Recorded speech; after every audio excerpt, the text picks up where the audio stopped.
Hello everyone. आज हम बात करेंगे फॉरेस्ट प्रोटेक्शन की। फॉरेस्ट प्रोटेक्शन एक फॉरेस्ट्री की ब्रांच है जिसमें हम ये पढ़ते हैं कि फॉरेस्ट को डैमेज होने से कैसे बचाया जाए, चाहे वो डैमेज ह्यूमंस के द्वारा हो रहा हो या फिर एनिमल्स या कोई इंसेक्ट्स हो या इंजूरियस प्लांट्स भी हो सकता है या फिर एडवर्स क्लाइमेटिक फैक्टर्स भी हो सकते हैं। तो इन चीज़ों के बारे में हम पढ़ते हैं फॉरेस्ट प्रोटेक्शन में।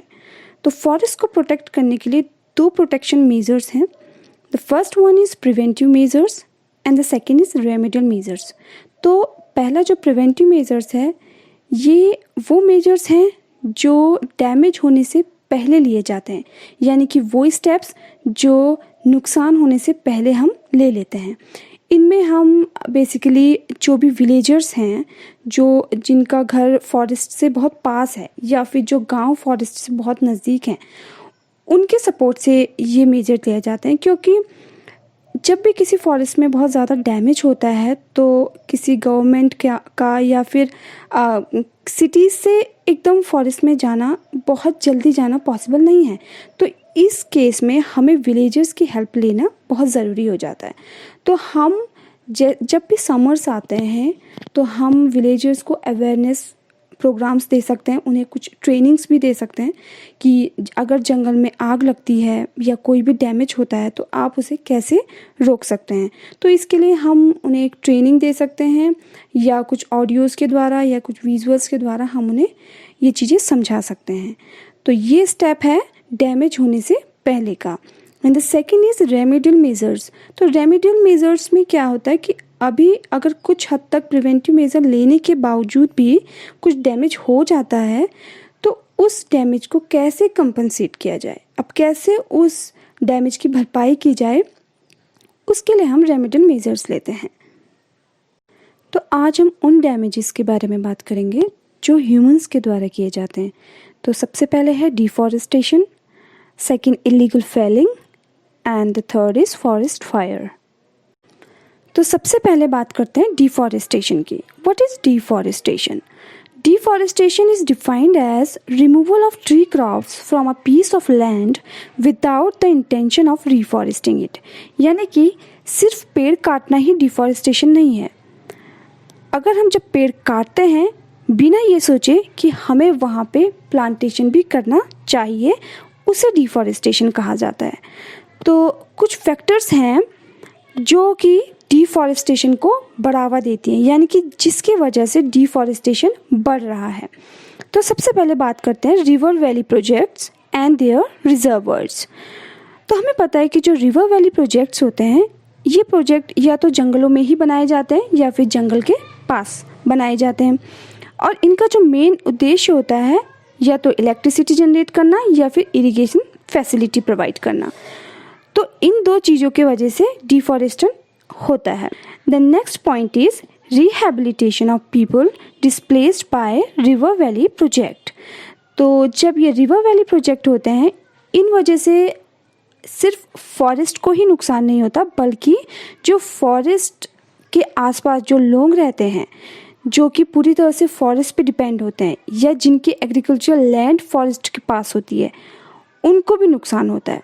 क्योंकि जब ये प्रोजेक्ट बनते हैं, जब इस प्रोजेक्ट की वजह से कटाव होता है तो फॉरेस्ट के साथ साथ जो विलेजेस की एग्रीकल्चर लैंड है वो भी कट जाती है।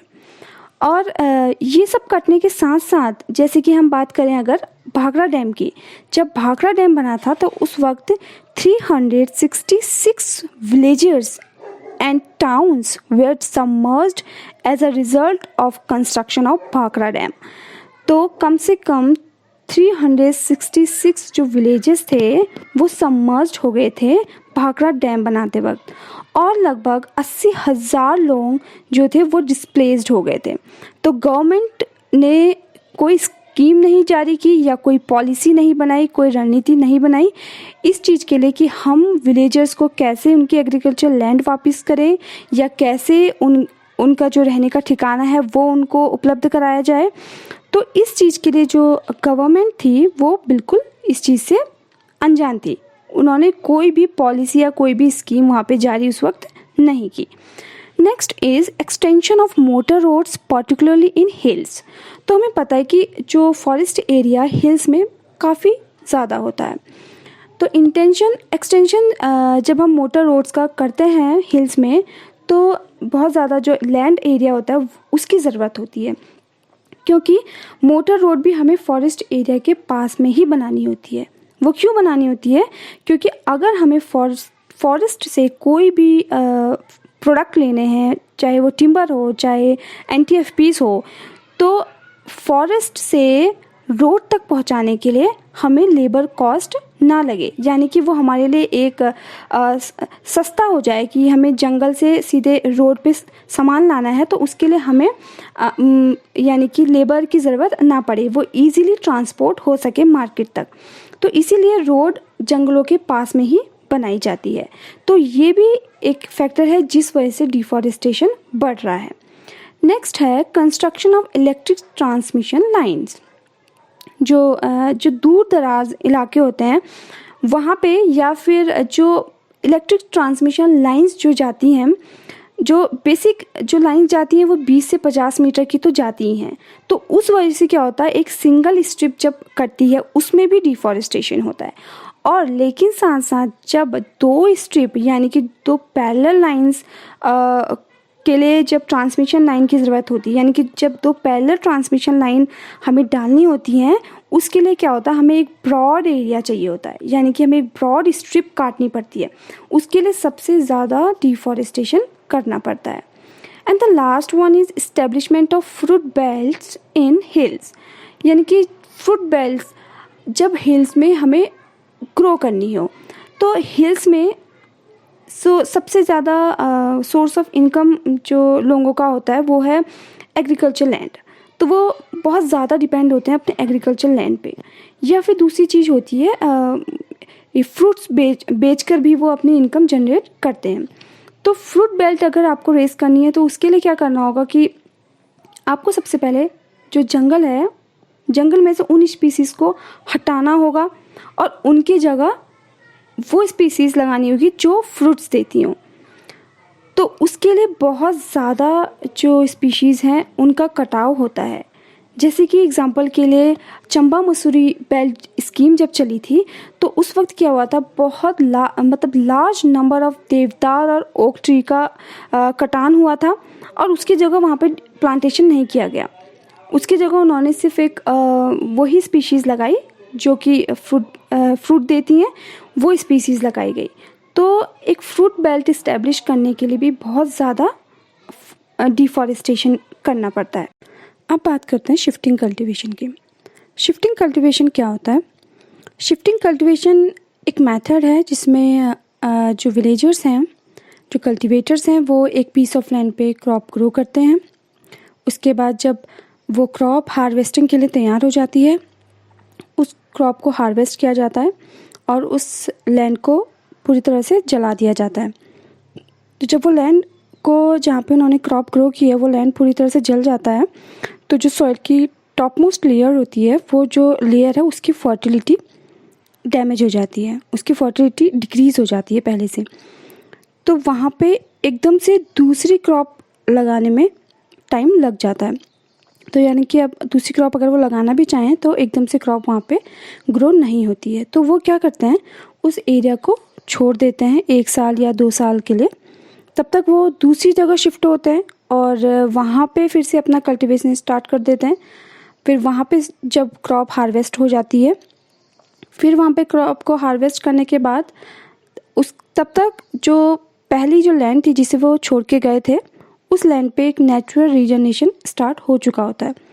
क्योंकि 2 साल बाद या 1 साल बाद सॉइल की फर्टिलिटी जब फिर से बढ़ती है तो उसमें एक नेचुरल रीजनरेशन अपने आप शुरू हो जाता है और वो फिर से अपने पहले लैंड पे आ जाते हैं। तो इस तरह से ये कल्टीवेशन एक जगह से शिफ्ट होकर दूसरी जगह किया जाता है, तो इसलिए इसे शिफ्टिंग कल्टीवेशन कहा जाता है।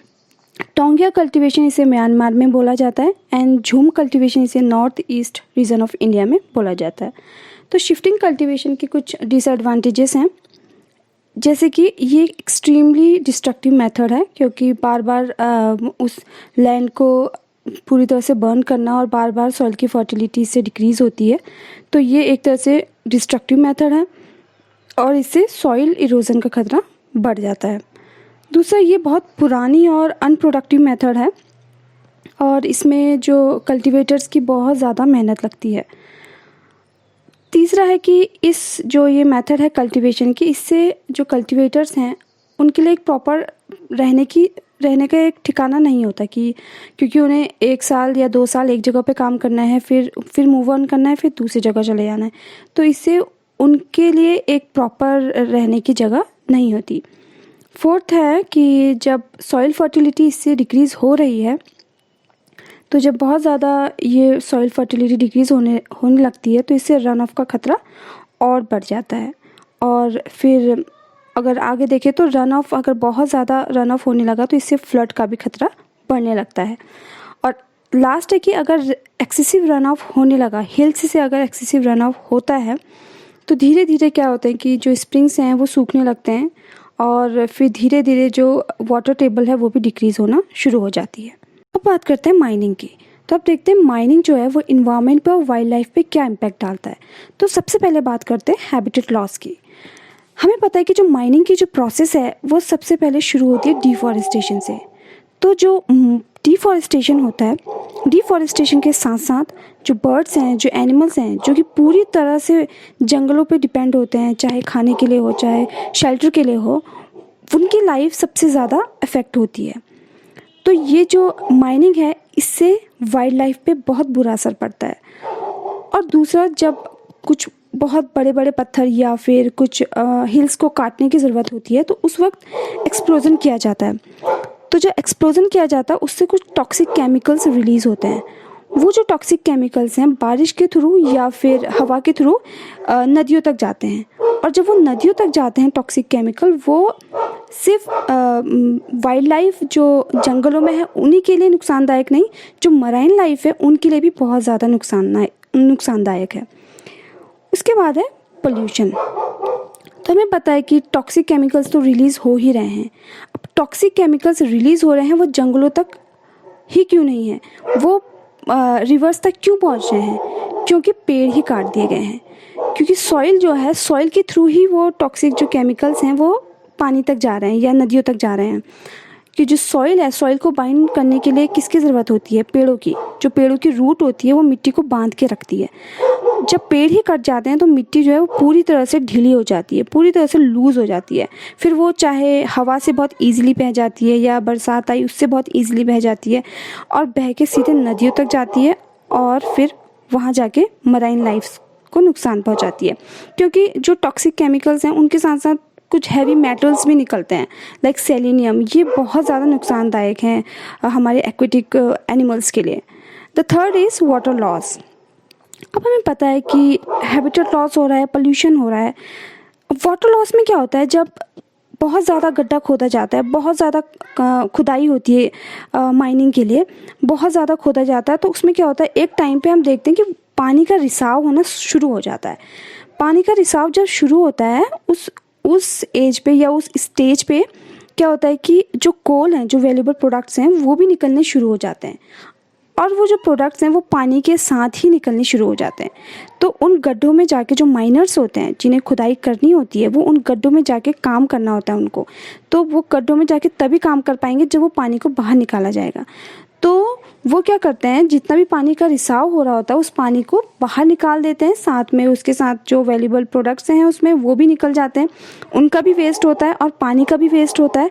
और इसके लिए बहुत ज़्यादा गहरा खोदना होता है। तो आप समझ सकते हैं कि कितना ज़्यादा वैल्यूएबल प्रोडक्ट और कितना ज़्यादा पानी वेस्ट होता है, कितना ज़्यादा पानी को बाहर निकालने की ज़रूरत होती है। अब ये तो एक नुकसान है ही इन्वायरमेंट के लिए। दूसरा, ये उन लोगों के लिए भी एक मुसीबत है जो पूरी तरह से कुओं पर निर्भर रहते हैं, क्योंकि जो ये एरिया यहाँ जहाँ पे माइनिंग की जाती है उसके आसपास लोग भी रहते होंगे। क्योंकि जंगल है, जंगलों के आसपास विलेजेस होंगे, विलेजर्स रहते होंगे, तो वो पूरी तरह से कुएं पे जो डिपेंड है, तो उनके लिए एक समस्या है कि उनके लिए जो वाटर टेबल है, जो नीचे वाटर का लेवल है, वो और नीचे चला जाएगा, और नीचे चला जाएगा। तो वो जो वाटर लेवल नीचे चला जाएगा तो उनके लिए एक चैलेंज है कि उन्हें बहुत ज़्यादा कुआं गहरा खोदना होगा, तब जाके उन्हें पानी मिलेगा। और धीरे धीरे अगर ऐसा ही रहा तो ये एक तरह से वाटर की फिर धीरे धीरे शॉर्टेज होना शुरू हो जाएगी। Now the last is climate change. Obviously जब हैबिटेट लॉस हो रहा है, पोल्यूशन हो रहा है, वाटर लॉस हो रहा है, तो ये सब चीज़ें क्लाइमेट चेंज की ओर ले जाती हैं। तो क्लाइमेट चेंज, माइनिंग का हमें पता है कि माइनिंग से क्या है कि बहुत सारे हम फॉसिल फ्यूल एक्सट्रैक्ट करते हैं, और जब ये फॉसिल फ्यूल को जलाया जाता है तो इससे क्या होता है, बहुत ज़्यादा ग्रीन हाउस गैसेज जो हैं वो रिलीज़ होती हैं। तो बहुत ज़्यादा जो माइंस होती हैं उनमें से मीथेन जो है वो प्रोडक्ट रिलीज़ होता है। जो मीथेन जो है वो बहुत ज़्यादा पोटेंट ग्रीन हाउस गैस है। अब जो मीथेन है ये धीरे धीरे क्लाइमेट में इस तरह से फैल जाती है कि ये बहुत ज़्यादा क्लाइमेट चेंज की ओर ले जाने लगती है। तो approximately 6% of methane that is release due to human activity, यानी कि माइनिंग से। तो हम ये कह सकते हैं कि माइनिंग एक ऐसी चीज़ है जो कि बहुत ज़्यादा डिस्ट्रक्टिव मेथड है। तो ये भी एक तरह से जो डैमेज है ह्यूमंस के द्वारा किया गया है फॉरेस्ट पे। The next is encroachment. तो encroachment is defined as an act of seizing position of some forest land, यानी कि इंक्रोचमेंट क्या है कि फॉरेस्ट लैंड पे अपना अधिकार जमाना, यानी कि कुछ लैंड पे अपना कब्जा कर लेना, उसे इंक्रोचमेंट कहते हैं। और जो ये वर्क होता है ये विलेजर्स के द्वारा किया जाता है, स्पेशली इन रेनी सीजन्स। तो जब रेनी सीजन्स में जो किसान होते हैं, जब किसान अपनी फैमिली के लिए इनफ फूड नहीं ग्रो कर पाते, यानी कि उनकी फसल इतनी अच्छी नहीं होती कि वो अपने पूरे परिवार का पेट पाल सकें, तो उस केस में वो ये सोचते हैं कि क्यों ना फॉरेस्ट एरिया पे अपना थोड़ा सा अधिकार जमा लिया जाए, यानी कि जो एग्रीकल्चर लैंड उनके पास पहले से जो होती है वो उसी को थोड़ा सा एक्सटेंड कर देते हैं, यानी कि वो थोड़ा थोड़ा करके वो बहुत एरिया अपने अंदर ले लेते हैं। तो फिर वो सोचते हैं कि अगर जितना ज़्यादा लैंड होगा मैं उतनी ज़्यादा फसल उसमें ग्रो कर सकूँगा। तो ये जो इंक्रोचमेंट है इसको बढ़ावा देने के लिए कुछ फैक्टर्स हैं। तो सबसे पहला है absence of clear demarcation of forest boundary. तो सबसे पहला फैक्टर है कि अगर जो फॉरेस्ट की बाउंड्री है, जितने में जो फॉरेस्ट एरिया शुरू हो जाता है, वहाँ पे अगर क्लियर डिमार्केशन हो, कुछ पिलर्स लगे हों या कुछ फेंसिंग की गई हो, अगर गवर्नमेंट के द्वारा या फॉरेस्ट डिपार्टमेंट के द्वारा ये किया गया हो, तो इंक्रोचर्स के लिए कि मुश्किल होता है, वो इजीली इंक्रोचमेंट करने की नहीं सोच सकते। वो सोचेंगे कि नहीं, यहीं तक फॉरेस्ट की बाउंड्री है, मुझे यहीं तक अपना एग्रीकल्चर लैंड रखना है। तो ये एक ऐसा फैक्टर है जो उन्हें बढ़ावा देता है अगर क्लियर डिमार्केशन नहीं है वहाँ पे। दूसरा है lack of proper boundary inspection. जो फॉरेस्ट का जो इतना भी एरिया होता है उसको कोई प्रॉपर सुपरविज़न के लिए नहीं आता, क्योंकि ये काम है बीट ऑफिसर या फॉरेस्ट गार्ड का या रेंजर्स का। तो ये अगर वहाँ पे प्रॉपर देख रेख के लिए नहीं आएंगे कि कितना एरिया था या किसी ने इंक्रोचमेंट किया तो नहीं, अगर ये प्रॉपर वहाँ पे इंस्पेक्शन नहीं होते हैं तो ये भी एक इंक्रोचमेंट को बढ़ावा देता है। तीसरा है absence of alternative employment for the landless और the people with very little land. अब जो विलेजर्स हैं या जो भी लोग, जो किसान हैं, वो अगर इंक्रोचमेंट कर रहे हैं, उसका एक कारण ये भी है कि उनके पास दूसरा कोई एम्प्लॉयमेंट है ही नहीं। उनको पता है कि उन्होंने सिर्फ एग्रीकल्चर लैंड पे अपनी क्रॉप ग्रो करनी है, उसके अलावा उनके पास कोई चारा नहीं है जिससे वो अपने परिवार का जो है भरण पोषण कर सकें। तो वो इसीलिए यही सोचते हैं कि क्यों ना मैं अपनी एग्रीकल्चर लैंड को ही आगे बढ़ाऊं। तो वो धीरे करके सिर्फ इंक्रोचमेंट पे फोकस करते हैं कि वो कैसे धीरे धीरे फॉरेस्ट एरिया को अपने कब्जे में ले और अपना एग्रीकल्चर लैंड आगे बढ़ाएं, क्योंकि वहाँ पे दूसरा सोर्स ऑफ इनकम की बहुत कमी होती है। चौथा है the absence of clear policy of government. अब जो पॉलिसी है, क्योंकि गवर्नमेंट ने इस चीज़ के लिए कोई क्लियर पॉलिसी भी नहीं बनाई है। गवर्नमेंट एक तरफ से कहती है कि हमें जो ये इंक्रोचमेंट का इशू है इसे स्टॉप करना चाहिए या इसे रोकना चाहिए, पर दूसरी तरफ वो कोई क्लियर पॉलिसी या कोई स्कीम या विलेजेस के लिए कोई अल्टरनेटिव एम्प्लॉयमेंट ये भी नहीं ढूंढती। तो इस वजह से क्या होता है, इंक्रोचर्स को एक इंकरेजमेंट मिलता है कि जब तक ये इशू चलता रहता है तब तक तो वो इंक्रोचमेंट करते रहते हैं। और दूसरी तरफ क्या होता है कि जो फॉरेस्ट ऑफिसर हैं उनके लिए एक डिस्करेजमेंट ये है कि वो विलेजर्स को इंक्रोचमेंट होने से रोक भी नहीं सकते, क्योंकि इसके लिए कोई पॉलिसी नहीं बनी, कोई स्कीम नहीं बनी, कोई अगली रणनीति नहीं बनाई गई है गवर्नमेंट के द्वारा। तो ये भी एक फैक्टर है जिस वजह से इंक्रोचमेंट बढ़ता ही जा रहा है। फिफ्थ है delay in detection of cases of encroachment. क्योंकि कोई पॉलिसी नहीं बनी है, कोई स्कीम नहीं बनी है, तो ऑब्वियसली जितने भी केसेस हैं इंक्रोचमेंट के उनमें डिले ही होता है। डिले होगा तो जितना देर होगा डिटेक्ट होने में या एक्शन लेने में गवर्नमेंट जितने देर लगाएगी उतना अच्छा होगा जो विलेजर्स के लिए या इंक्रोचर्स के लिए, कि वो बिना सज़ा मिले ही अपना इंक्रोचमेंट आगे बढ़ाते जाएं और अपने जो एग्रीकल्चर लैंड है उसे फॉरेस्ट एरिया में, जो फॉरेस्ट का जो लैंड है उसे एग्रीकल्चर लैंड में कन्वर्ट करते जाएं। अगला है illegal felling. Illegal felling involves felling of trees without express sanction of permission of forest officer and without regard to the regeneration of forest।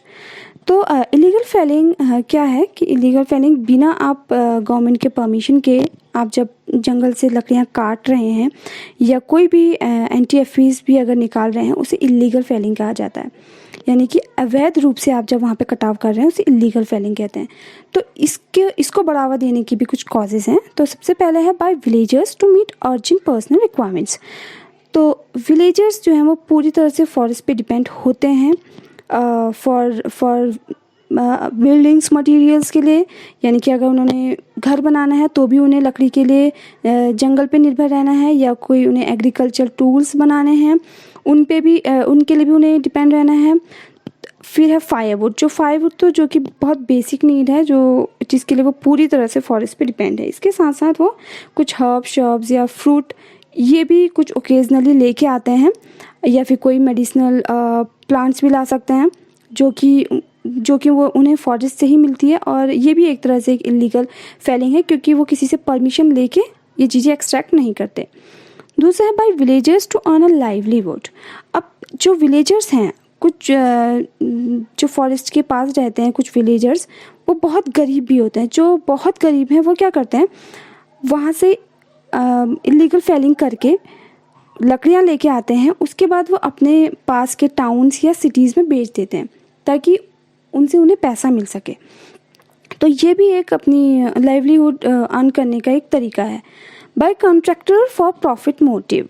तो कुछ कॉन्ट्रैक्टर जो होते हैं वो भी इनके साथ मिले होते हैं। कुछ जो गांव वाले होते हैं जो इलीगल फेलिंग कर रहे हैं उनके साथ ही कुछ कॉन्ट्रैक्ट भी मिले होते हैं।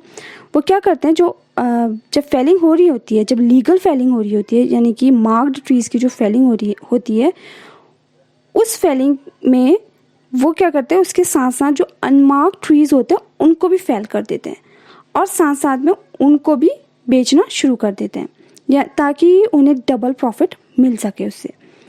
And the last is by corrupt staff for extra income.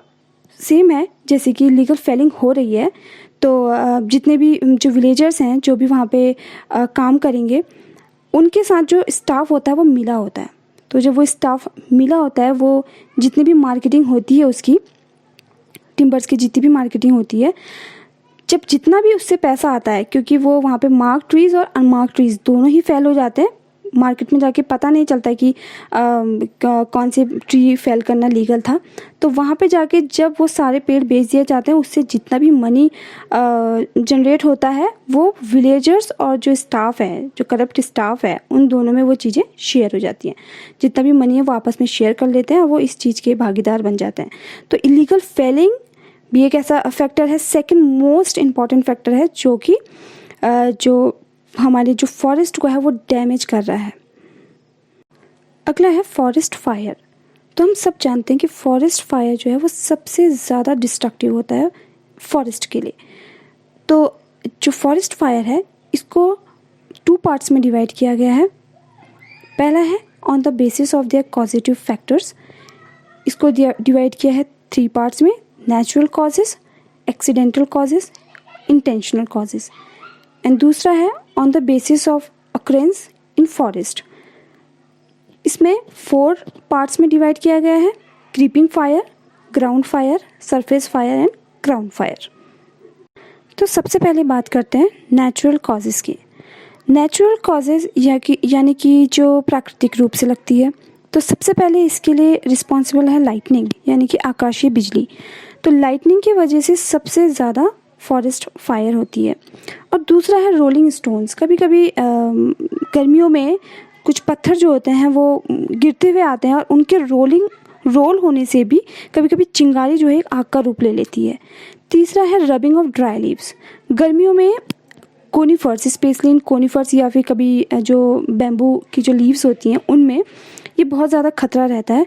जब कोनीफर्स होती हैं, जो कोनीफर है वो गर्मियों में अगर रब हो रहे हैं तो वो भी चिंगारी छोड़ते हैं, तो उनके रबिंग होने से एकदम से आग पकड़ सकते हैं, क्योंकि कोनीफर जो होते हैं समर्स में पूरी तरह से सूखे होते हैं। तो जब वो सूखे होते हैं तो बहुत ज़्यादा जो है आग पकड़ने के चांसेस बढ़ जाते हैं, और जब कोनीफर्स में आग लगती है तो वो बहुत ज़्यादा डिस्ट्रक्टिव होती है। दूसरा है एक्सीडेंटल कॉजेज़। एक्सीडेंटल कॉजेज़ ये हैं कि ये इंटेंशनली नहीं लगाए जाते, ये लगाए मैंस के द्वारा ही जाता है, यानी कि ह्यूमंस का इंटरफेरेंस होता है, लेकिन अनइंटेंशनली होते हैं। तो इसमें सबसे पहला है लिविंग बर्निंग फायर, यानी कि जो कुछ ट्रैवलर्स होते हैं जो जंगलों से गुजर रहे होते हैं, वो क्या करते हैं, कभी कभी जंगल में जो खाना बनाते वक्त या किसी ने अपनी रात अगर जंगल में बिताई है तो वो वहाँ पे आग जलाते हैं, और जब वो उस जगह को छोड़ के जाते हैं तो पूरी तरह से उस आग को बुझा के नहीं जाते। तो वो अगर थोड़ी सी भी वो आग जली रह गई तो वो एक भयावह रूप ले सकती है। और दूसरा है बाय स्मोकर्स, यानी कि जैसे कि जो गांव वाले होते हैं जब वो अपनी भेड़ बकरियों को चराने जाते हैं, तो जो विलेजर्स होते हैं वो बीड़ी पीते हैं या सिगरेट पीते हैं, तो उस वक्त क्या करते हैं, वो पूरी तरह से पी के उसे पूरी तरह से ख़त्म नहीं करते। अगर वो आधी थोड़ी सी भी जली रह गई तो उससे भी आग लगने का खतरा बना रहता है। नेक्स्ट इज़ बाय विलेजर्स, यानी कि विलेजर्स जब हनी कलेक्ट करते हैं, यानी कि जब इलिसिट कलेक्शन होता है हनी का, हालांकि वो लीगल नहीं होता, अगर जंगल में शहद का कलेक्शन करना है तो उसके लिए मधुमक्खी के छत्ते को पहले जलाना पड़ता है। जब मधुमक्खी के छत्ते को जलाते हैं तो जिस चीज़ से उस छत्ते को जलाया जाता है उसे पूरी तरह से बुझाया नहीं जाता, तो कई बार उससे भी आग लगने का खतरा बढ़ जाता है। और जो एक फैक्टर है by fire lines, fire lines में क्या होता है, इसमें जो accidental spread of fire in the forest while burning fire line departmentally. तो जो फायर लाइन्स होते हैं, जो फायर लाइन्स बनाई जाती है फॉरेस्ट डिपार्टमेंट के द्वारा, ये एक तरह से आग को बुझाने के लिए बनाई जाती है on the opposite side of fire. जब जिस डायरेक्शन में आग बढ़ रही होती है उसी के अपोजिट डायरेक्शन में एक फायर लाइन लगा दी जाती है ताकि जो आग है वो आगे ना बढ़ सके।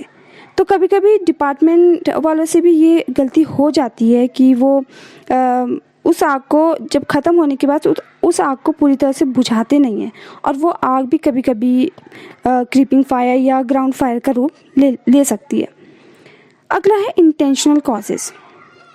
इंटेंशनल कॉजेज़ भी ह्यूमंस के द्वारा होते हैं, ये इंटेंशनली लगाए जाते हैं, क्योंकि इसका पहला चीज़ है कि ये जब वाइल्ड एनिमल को ट्रैप करना होता है, जब किसी वाइल्ड एनिमल को ट्रैप करने के लिए किसी बहुत घने जंगल में जाना होता है और वो एनिमल आपको दिख नहीं रहा, तो उस वक्त उनके पास एक यही चारा होता है कि वो वहाँ पे आग लगा देते हैं, ताकि जब वो आग लगाएंगे तो जो एनिमल है वो भागेगा और वो उन्हें दिखाई देगा। तो ये एक फैक्टर है। दूसरा है to escape wild animal near village, जैसे कि हम देखते हैं कि बाघ का खतरा या गुलदार का खतरा होता है, विलेजर्स के लिए एक बहुत बड़ा खतरा है। तो कभी कभी उन जानवरों को भगाने के लिए भी आग का यूज़ किया जाता है, यानी कि जंगल के पास में ही आग लगा दी जाती है ताकि वो जो जानवर हैं वो विलेज की तरफ ना आए। फिर है charring the illicit felling stump. अब जो इलिसिट फेलिंग उन्होंने की होती है, इलीगल फेलिंग जो की होती है, उसका ठूंठ होता है, जो स्टम्प होता है, ताकि उसको वो हल्का सा जला देते हैं ताकि किसी को पता ही ना चले कि ये फ्रेशली कट किया गया है, यानी कि ये काटा गया है, किसी को पता ना चले, वो इसलिए उसे हल्का सा जला के छोड़ देते हैं। तो कभी कभी वो जला के छोड़ के चले जाते हैं, लेकिन वो आग जो है वो जलती रहती है। तो इस वजह से भी वो जो आग है वो बहुत ज़्यादा बढ़ सकती है। तो ये कुछ फैक्टर्स हैं जिन वजह से जो फॉरेस्ट फायर है वो लगती है, चाहे वो नेचुरल कॉजेज़ से हो या एक्सीडेंटल हो या इंटेंशनल हो। बट फॉरेस्ट फायर जो है एक बहुत इम्पॉर्टेंट फैक्टर है जिस वजह से सबसे ज़्यादा फॉरेस्ट को नुकसान हो रहा है। यहाँ की 95% जो फॉरेस्ट फायर है वो ह्यूमन इंटरफेरेंस की वजह से ही लगती है। अब बात करते हैं on the basis of place of action in forest strata. तो इसमें सबसे पहले है क्रीपिंग फायर।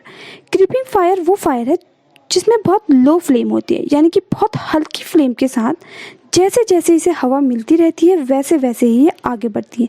लेकिन ये फायर जो है बहुत डिस्ट्रक्टिव नहीं है, ये बहुत धीरे धीरे आगे बढ़ती है और ये एक समय के साथ ख़त्म भी हो जाती है। दूसरा है ग्राउंड फायर। जो ग्राउंड फायर है वो हाई फ्लेम के साथ आगे बढ़ती है, यानी कि ये बहुत तेज़ी से आगे बढ़ती है और अपने साथ साथ जो अबव ग्राउंड लेवल जितने भी हर्ब्स हैं या शर्ब्स हैं उन्हें जलाने की क्षमता रखती है, क्योंकि ये बहुत तेज़ी से बढ़ती है और ये अपने साथ साथ हर्ब और शर्ब दोनों लेयर को जलाने की पूरी क्षमता रखती है। तीसरी है surface fire. Surface fire above ground level और बिलो ग्राउंड लेवल दोनों के लिए नुकसानदायक है।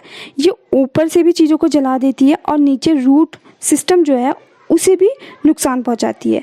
और सिर्फ रूट ही नहीं, जब ये बिलो ग्राउंड लेवल भी जलाएगी तो ये सॉइल की फर्टिलिटी को भी डैमेज कर देती है। फोर्थ है क्राउन फायर, जो कि सबसे ज़्यादा भयावह रूप ले सकती है, वो है क्राउन फायर। क्राउन फायर है जो कि पेड़ों के टॉप से एक पेड़ से दूसरे पेड़, दूसरे से तीसरे पेड़ में बढ़ती है। जैसे जैसे हवा इसको मिलती रहेगी और लिटर बहुत ज़्यादा अगर होगा या रेजिंग चैनल्स होंगे कोनिफर ट्रीज़ में, तो ये उसी तरह से ये बहुत आगे बढ़ने की क्षमता रहती है।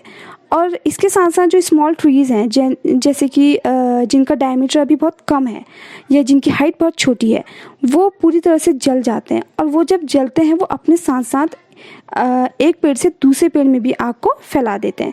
तो उस वजह से भी जो क्राउन फायर है वो बहुत ज़्यादा फैल जाती है। तो ये जो क्राउन फायर है ये सबसे ज़्यादा कोनिफर फॉरेस्ट में लगते हैं, क्योंकि कोनिफर फॉरेस्ट समर्स में सूखे होते हैं और वो बहुत जल्दी जो है आग पकड़ लेते हैं। और स्पेशली जब उनमें रेजिंग चैनल्स अगर हैं तो वो बहुत ज़्यादा पूरे फॉरेस्ट को डैमेज करने की क्षमता रखते हैं। तो यहाँ पे 4 टाइप्स की हमने फायर डिस्कस करी। The first is creeping fire जो कि बहुत लो फ्लेम की होती है। दूसरी है ग्राउंड फायर जो बहुत हाई फ्लेम की है और जितना भी अबव ग्राउंड है, हर्ब्स हैं, शर्ब्स है, उसे ख़त्म कर देती है। तीसरी है सरफेस फायर जो अबव ग्राउंड लेवल और बिलो ग्राउंड लेवल दोनों ही डैमेज करती है, यानी कि ऊपर जो जितना भी ट्रंक है, बोल है, जितने भी लीफ फोलिएज हैं वो भी ख़त्म करेगी, नीचे रूट सिस्टम भी, और साथ साथ में सॉइल की जो फर्टिलिटी है वो भी डैमेज करेगी। और चौथा है क्राउन फायर। क्राउन यानी कि क्राउन टू क्राउन बढ़ती है और ये बहुत ज़्यादा डिस्ट्रक्टिव होती है। अब बात करते हैं damage caused by forest fire. तो damage caused by forest fire किन किन चीज़ों को फॉरेस्ट फायर डैमेज कर देती है उनके बारे में बात करते हैं। सबसे पहले है डैमेज टू द ट्रीज़। जिन स्पीशीज़ का जो बार्क है वो बहुत थिक होता है, उनमें जो आग है वो एकदम से कैच नहीं करती, यानी कि जिनका जो बाहरी बार्क होगी बहुत ज़्यादा मोटी होगी, उनमें आग अगर लगेगी तो सिर्फ बाहर ही लगेगी, वो अंदर तक नहीं पहुंच पाती। लेकिन जो थिन बार्क के स्पीशीज़ होते हैं वो एकदम से अंदर तक जल जाते हैं। दूसरा जो ब्रॉड लीफ ट्रीज़ होते हैं, जो ब्रॉड लीफ ट्री हैं वो कम अफेक्ट होते हैं फायर से जितने कि कोनीफर्स बहुत जल्दी ड्राई हो जाते हैं और रेजिन चैनल्स होने के साथ साथ एकदम से आग को कैच कर लेते हैं और पूरी तरह से जल जाते हैं। फिर है जो यंगर ट्रीज़, यानी कि जो छोटे पेड़ होते हैं, यानी कि जो अभी छोटे हैं, एज के छोटे हैं और दूसरा डायमीटर के भी छोटे हैं, तो जिनका डायमीटर बहुत कम होगा और एज बहुत छोटी होगी वो बहुत जल्दी आग को पकड़ लेते हैं और बहुत जल्दी वो डैमेज हो जाते हैं। दूसरा है डैमेज टू रीजेनरेशन। तो रीजेनरेशन के लिए एक सबसे बड़ा खतरा है, अगर जंगल में आग लगती रहती है, अगर एक बार लगी, 2 बार, अगर ये बार बार हो रहा है तो जो रीजनरेशन है वो एक टाइम पे ख़त्म हो जाता है। रीजनरेशन ख़त्म हो गया क्योंकि जो सॉइल की फर्टिलिटी है, जो टॉप सॉइल है, वो भी ख़त्म हो जाती है और जब सॉइल की फर्टिलिटी ख़त्म हो जाती है तो रीजनरेशन नहीं हो पाता। तीसरा है डैमेज टू सॉइल। ऑब्वियसली जब जंगल में आग लगती है तो सबसे ज़्यादा खतरा तो ट्रीज़ को रहता ही है, साथ साथ में जो ग्राउंड फायर है या जो क्रीपिंग फायर है, जो सरफेस फायर है, ये इतनी डिस्ट्रक्टिव हो सकती हैं कि ये जो सॉइल है, सॉइल की फर्टिलिटी को पूरी तरह से ख़त्म कर सकती हैं और इस वजह से सॉइल जो होती है बहुत कॉम्पैक्ट, बहुत हार्ड हो जाती है, जिस वजह से उसमें जो एक नया रीजनरेशन है वो होने की क्षमता ख़त्म हो जाती है और उसमें जो नाइट्रोजन की जो अमाउंट होता है वो धीरे धीरे ख़त्म होने लग जाता है। चौथा है damage to productive power of forest. तो प्रोडक्टिव पावर की जब भी हम बात करते हैं तो हम वैल्यूबल स्पीशीज़ की बात करते हैं, यानी कि अगर जंगल की आग से सारे जो वैल्यूबल ट्रीज़ हैं, जो वैल्यूबल स्पीशीज़ हैं, वो ख़त्म हो जाते हैं। एक जो जंगल है वो धीरे धीरे ग्रासलैंड में कन्वर्ट होने भी लग जाता है या फिर इन्फीरियर स्पीशीज़ में कन्वर्ट हो जाता है। जो वैल्यूबल ट्रीज़ हैं वो नॉन वैल्यूबल स्पीशीज़ में कन्वर्ट हो जाता है और एक टाइम पे अगर लगातार ये बहुत ज़्यादा आग लग रही है किसी जंगल में तो वो फिर ग्रासलैंड में कन्वर्ट हो जाता है। नेक्स्ट है damage to protective power of forest. Productive power ख़त्म हो रही है तो प्रोटेक्टिव पावर भी ख़त्म होगी, यानी कि वो स्पीशीज़ जो सॉइल को बांध के रखती हैं, जो प्रोटेक्शन का काम करती हैं। जब अबव ग्राउंड कटाव हो रहा है तो बिलो ग्राउंड से भी चीज़ें लूज़ होने लगती हैं, यानी कि जब पेड़ कट रहे हैं तो उस वजह से क्या होता है, जो पेड़ की जड़ें हैं वो ही मिट्टी को बांध के रखती हैं और उस वजह से जो मिट्टी है वो बहुत लूज़ हो जाती है। मिट्टी लूज़ हो जाती है तो जो बिलो ग्राउंड जितने भी सिस्टम है वो सब ख़त्म होने लगते हैं, यानी कि जो मेन चीज़ है, जो श्रब्स हैं, जो हर्ब्स हैं, जो जितने भी स्मॉल ट्रीज़ हैं, ये सब भी धीरे धीरे ख़त्म होना शुरू हो जाते हैं, जो कि कंजर्वेशन पॉइंट ऑफ व्यू से बहुत ज़रूरी है। नेक्स्ट है डैमेज टू वाइल्ड एनिमल। जब फॉरेस्ट नहीं रहेंगे तो फिर वाइल्ड एनिमल के लिए तो एक बहुत बड़ा खतरा है ही, क्योंकि वाइल्ड एनिमल्स के लिए सबसे ज़्यादा इम्पॉर्टेंट फॉरेस्ट ही है, क्योंकि वो फूड और शेल्टर दोनों के लिए फॉरेस्ट पे डिपेंड है। तो यहाँ पे इनके लिए भी एक सबसे बड़ा ये खतरा है। लास्ट है damage to recreational and scenic value. तो हमें पता है कि जो फॉरेस्ट हैं वो कहीं ना कहीं हमारे देश की सुंदरता भी बढ़ा रहे हैं, तो इससे सबसे ज़्यादा क्या होगा, टूरिज़्म को सबसे ज़्यादा असर पड़ेगा, क्योंकि अगर फॉरेस्ट ही नहीं रहे तो टूरिज़्म जो है वो धीरे धीरे ख़त्म होने लगेगा। किसी भी जगह की जो ब्यूटी है, जो उसकी सीनिक वैल्यू है, वो ख़त्म होनी शुरू हो जाएगी। तो यहाँ पे हमने बात करी उन फैक्टर्स की जिसके वजह से जब फॉरेस्ट में आग लगती है, जिस वजह से इन सारी चीज़ों में सबसे ज़्यादा फ़र्क पड़ता है। अब लास्ट में हम बात करेंगे जो भी डैमेज हुआ है फायर के वजह से, उसके लिए हमें क्या क्या प्रोटेक्शन लेने चाहिए। तो सबसे पहले बात करते हैं forbidding collection of certain item of minor forest produce during summer, यानी कि जो समर सीजन में जब फॉरेस्ट प्रोडक्ट्स का कलेक्शन होता है फॉरेस्ट से, वो हमें मना कर देना चाहिए, क्योंकि सबसे ज़्यादा जो विलेजर्स हैं उनके द्वारा ही आग लगी है। क्योंकि जब वो जंगल में जाते हैं या कुछ भी चीज़ें इलिसिट कलेक्शन कुछ भी करते हैं तो उस वजह से आग लगने का खतरा सबसे ज़्यादा रहता है। तो हमें समर सीज़न में इस चीज़ के लिए रोक लगा देनी चाहिए। दूसरा है organisation of forecasting dangerous burning days. तो जब डेंजरस बर्निंग डेज होते हैं उसके लिए ऑर्गेनाइजेशन को फोरकास्टिंग करनी चाहिए, विलेजर्स को समझाना चाहिए उनको ऑडियोज़ के थ्रू उन तक ये जानकारी पहुंचानी चाहिए, उन्हें अवेयर करना चाहिए। तीसरा है early burning of leaves and litter before the dry season. Mainly क्या होता है कि ड्राई सीज़न में या फिर ड्राई सीज़न जब आने वाला होता है तभी हम बर्निंग स्टार्ट करते हैं, यानी जितना भी वहाँ पे लीटर होता है, बहुत ज़्यादा अगर लीटर हो गया है तो उसकी जो बर्निंग होती है वो ड्राई सीज़न में की जाती है, तो जिस वजह से जो आग है वो और ज़्यादा बढ़ने का खतरा रहता है। तो हमें ये जो काम है ये पहले ही कर लेना चाहिए, यानी कि ड्राई सीज़न आने से पहले ही जो भी मटीरियल, जितना भी लीटर अगर वहाँ पे बहुत ज़्यादा है उसे वहाँ से रिमूव करना चाहिए या जला देना चाहिए, तो ये ताकि गर्मियों के लिए ये खतरा ना बने। फिर है raising fire breaking green belts, यानी कि हमें कुछ ग्रीन बेल्ट्स वहाँ पे लगानी शुरू कर देनी चाहिए, मतलब ड्राई सीज़न आने से बहुत पहले, क्योंकि क्रॉप या ट्री को ग्रो होने में काफ़ी टाइम भी लगता है। तो हमें एक अगर बेल्ट लग जाएगी तो उससे क्या होगा, अगर आग लगती भी है तो वो आगे नहीं बढ़ पाएगी, वो वहीं तक ख़त्म हो जाएगी। नेक्स्ट है quick communication of the occurrence of fire to range और अदर सब हेडक्वार्टर्स। अब अगर जब आग लगती है तो उसके लिए कुछ ऐसे साधनों का हमें वहाँ पे व्यवस्था करनी होगी, ताकि जिससे हम बहुत जल्दी इन्फॉर्मेशन किसी रेंज ऑफिसर तक या फिर कोई जो हेडक्वार्टर्स हैं उन तक पहुँचा सकें। फिर है arrangement of labour after fire. आग लगने के बाद अगर जब आग को वहाँ पे बुझाना है तो उन सब चीज़ों के लिए, यानी कि जो रेमेडियल मेजर्स जो हम लेते हैं उन चीज़ों के लिए हमें लेबर का अरेंजमेंट वहाँ पे करा होना चाहिए। फिर है arrangement for tools, food, water, lightning after fire occur. जब किसी जंगल में बहुत ज़्यादा आग लग जाती है तो वहाँ पे ऑब्वियसली वो जो आग है वो इतनी ज़्यादा डिस्ट्रक्टिव हो सकती है कि वो फॉरेस्ट के साथ साथ विलेजर्स को या विलेजेस को भी नुकसान पहुँचा सकती है। तो उस वक्त उनके लिए भी फूड के लिए और वाटर के लिए या लाइटनिंग का, ऑब्वियसली रात के समय अगर ये चीज़ें हो गई तो लाइटनिंग का भी वहाँ पे व्यवस्था करना बहुत ज़रूरी है। फिर है arrangement for transport for man and materials.